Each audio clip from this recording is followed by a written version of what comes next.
Hey everyone, this is Derrick Broze with the Conscious Resistance Network, and today we're going to continue our conversation about 5G, and we're going to focus on solutions. What can you do about the 5G rollout on the local level? Before that, I want to remind you guys to bookmark theconsciousresistance.com to get all of our latest content. Sign up for our email newsletter right here. I actually just sent that out last night, so you can get that every weekend and find out what we're up to, including lots of new exciting projects. And before we get into the news and the solutions, I want to just take a moment to highlight and support one of our partners, the Fairies Pyjamas, which kind of sounds unusual maybe for what I usually talk about, but you can see them at the Fairies Pyjamas with the y.com. Be fair, be unique, be comfortable. And so these are a cool little independent clothing company that I came across recently at Envision Festival and talked to the founders, the people who actually create and design the clothes, and talk to them about why they use organic products, why they work with the people of Bengal, in Nepal, to help create their clothes. And they've been big supporters of me. They even gifted me this really awesome vest here that I wore at Envision Festival. So you can find more about them at the Fairies Pyjamas on Instagram, on Facebook. Support them, check out their clothes, see if it's anything that you would like. And if not, no big deal. Just shouting them out for supporting me.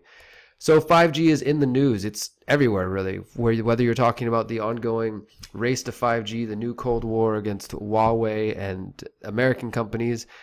The United States recently told Germany that if they do not drop and stop using Huawei's equipment, then the U.S. is going to stop sharing intelligence with them. And so that's part of the ongoing Cold War race to 5G. Also, we've got LG U Plus and Hanyang Uni testing a 5G self-driving car in Seoul. Of course, Seoul, South Korea is one of the places of the 5G, world's first 5G city, that they're unveiling that project over there. And then we've got this article here talking about how the Indian Institute of Technology has developed 5G antenna for mobile phones. So things are definitely marching along.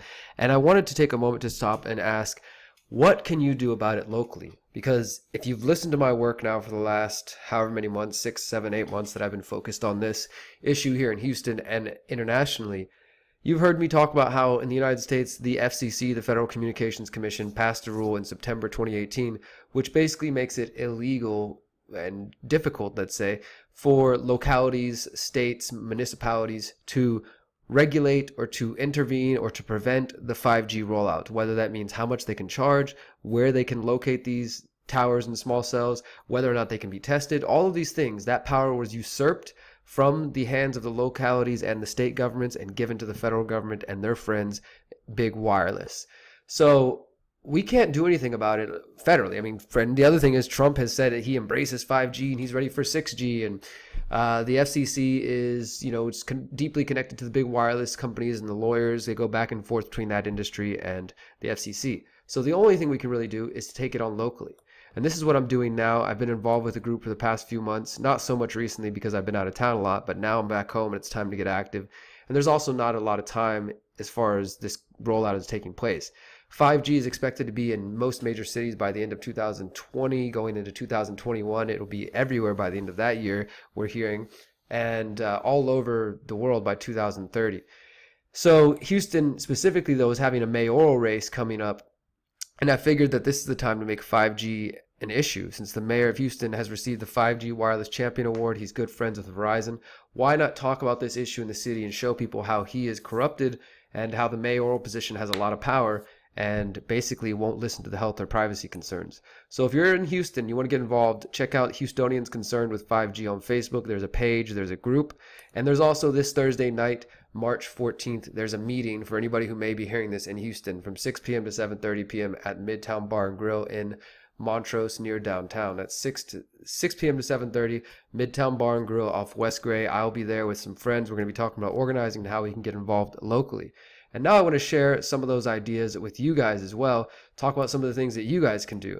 First off, let's take a look at one of the several examples that I found in recent months of localities on the local level. This is a town council, Danville Town Council. So obviously this is a much smaller area than what I'm dealing with. Houston, Texas, a city of nearly 4 million people, with a city council that is deeply connected to the wireless industry. You know, we're kind of dealing with different scenarios here, but there's still a great example of what can happen when people come together.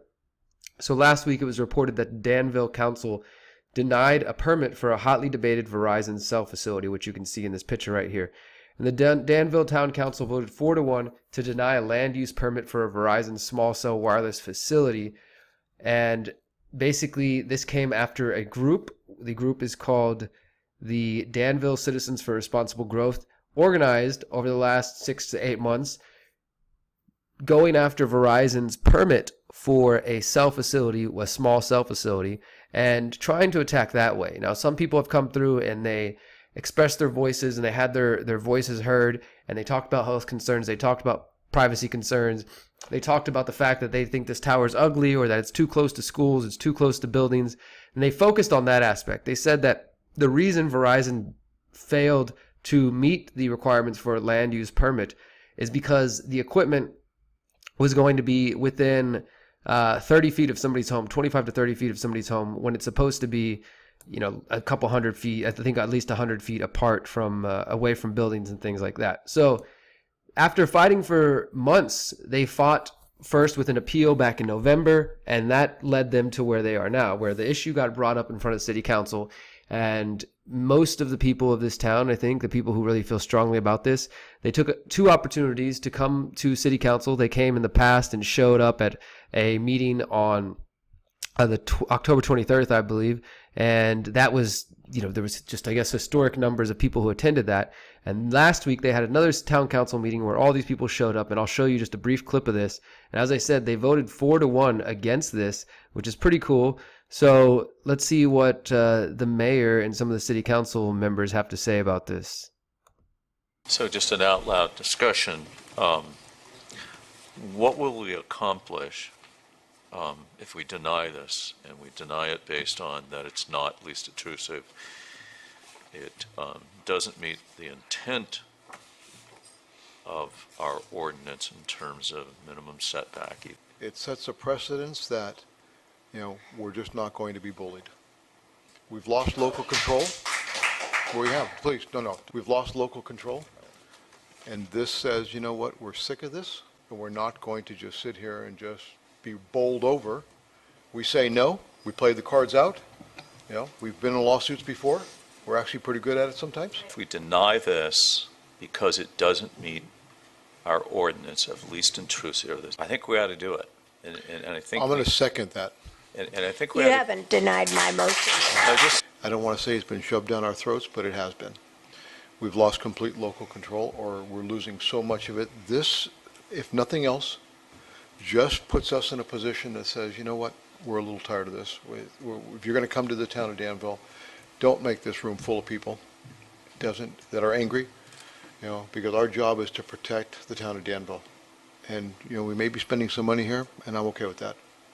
I'm actually okay with it, because it'll set in place how we feel in the town of Danville and what we think is right. Point is to go out there and talk to your state legislators and make sure that they understand that we, as a town of Danville, deserve to tell people where we want to put these things, not have them dictate to us. So the vote is no for my part. I'm a strong proponent of having these in the right-of-way for utilities, and I won't look forward on being on Bob Fish's next door tomorrow, but I truly believe those are my values for utilities. All right, so there you go. You could see that. Now, that was a really awesome video. I'm going to quote from that video a little bit. The mayor, Robert Storr, he actually said, "We've made a lot of difficult decisions over the years, and this one is right up there in my top 3. But that is exactly why somebody elects us to do the right things. You know what? We are sick of this, and we're not just going to sit here and be bowled over. We say no, we play our cards out. We've been in lawsuits before." And you also heard him say that we've lost local control. I mean, it's pretty interesting. Yes, they're a small town, but to have a mayor of a town basically being willing to say, like, look, we've lost the local control here. You know, if we got to go to a lawsuit, we're willing to do it, but we're not just going to sit there and take this. We're going to, you know, represent the people, actually, and listen to what the people want. So I figured that was a great example. Look, you can have an effect. I'm trying here in Houston. We're going to be coming up with some ideas Thursday night, as I mentioned, trying to focus on city council, email blast campaigns, phone blast campaigns. The smaller your town or city, you probably have a better shot. But also, even if you're in a big city like Houston or some other places, there are a few different steps you can take. I've had some people contact me discussing using the homeowners associations as an option for going there, and instead of trying to go to the city council, try to just go straight to the HOAs or the neighborhood groups, whatever you may have, the people that regulate your specific neighborhood or your specific, province, or however you want to put it. Those people might be able to, there might be some way within their own bureaucracies or rules to try to circumvent the city's power, go even more local than the city. And eventually, of course, this is coming from the federal government. So, I mean, people got to be willing to challenge and to potentially face lawsuits from Verizon or some of these other companies. Because that's what it could come down to, is because they believe that they've been given the right of way by the federal government, and they don't want any resistance. So HOAs, neighborhood councils or groups, things like that. And then I went over to the Environmental Health Trust website, which you guys may remember we interviewed Theodoro Scarrato of the Environmental Health Trust. You can find that on our 5G playlist on our YouTube channel. They give examples here: USA city ordinances to limit and control wireless facilities, small cells, and right-of-ways. And they talk about how local governments have done what I was just discussing, how there's local ordinances and there's ways to try to restrict this and to go against what's taking place here with the 5G rollout, but without playing really in their game. So one thing that you should note is that most of these examples of resolutions or ordinances, they do focus on the ways that the small cells can be installed, or like, for example right here, the distance away from residences, schools, and hospitals, based on aesthetic complaints, administrative complaints. There literally are no ordinances or resolutions that I see listed in here from California, Fairfax, California, Connecticut. There's from New York, Massachusetts. I mean, they give good examples here of all different cities and the ways they've gone about this. And this can be used as a guide if you start getting involved locally, going to city council, organizing with people, or again, going to your HOA, going to some other organization that's on the local level in your community, and use these various ordinances and resolutions as a guide that you could adopt in some, local governing body to try to say, hey, no, this is already something we passed or that we put into place that prevents Verizon and big wireless from doing what they're trying to do. But I do want to say that you have to take note that none of these ordinances have to do with health. So as much as we care about the health arguments, and I definitely think that there are valid health concerns and health arguments, as well as environmental arguments that the Environmental Health Trust and other organizations have brought up, at the end of the day, you cannot fight this on the health argument. I even found one document where one of the lawyers was saying that if you try to take this to court and fight based off the health argument, then you will lose, because it's just something that, for one, most people are not willing to accept, but also the laws, the rules that the FCC has passed basically say that it can't be resisted on those grounds, that the only grounds it can be resisted are the ones you're seeing here, based on improper placement or some sort of aesthetic complaint and things like that. It's literally, there's no room to say, hey, we think they're killing people, or that's giving people cancer, or this or that, because they've already got that much control over the law where you can't even say that.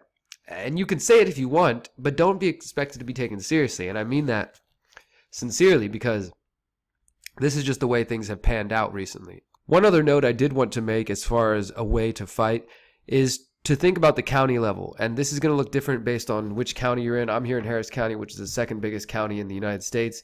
And there are different county positions. I'm trying to look up and find out what is the equivalent to, say, a city council where the public has an ability to come express themselves and speak their mind. Like, I don't know if there's a county equivalent, but I'm looking for it, and I'm doing that research because according to this document, which came out of Montgomery County, Maryland, via the law office of Mark C. Del Bianco, it describes ways that the localities can resist against 5G. So let me just read you a little bit of this article here. It says, local ordinances note that various purposes such as preserving visual character, protecting environmental resources, and protecting residents against adverse health effects. They take a variety of approaches, prohibiting small cells in certain areas, creating application and recertification fees, and imposing aesthetic and administrative requirements. So like I said, none of the ordinances really talk about the health.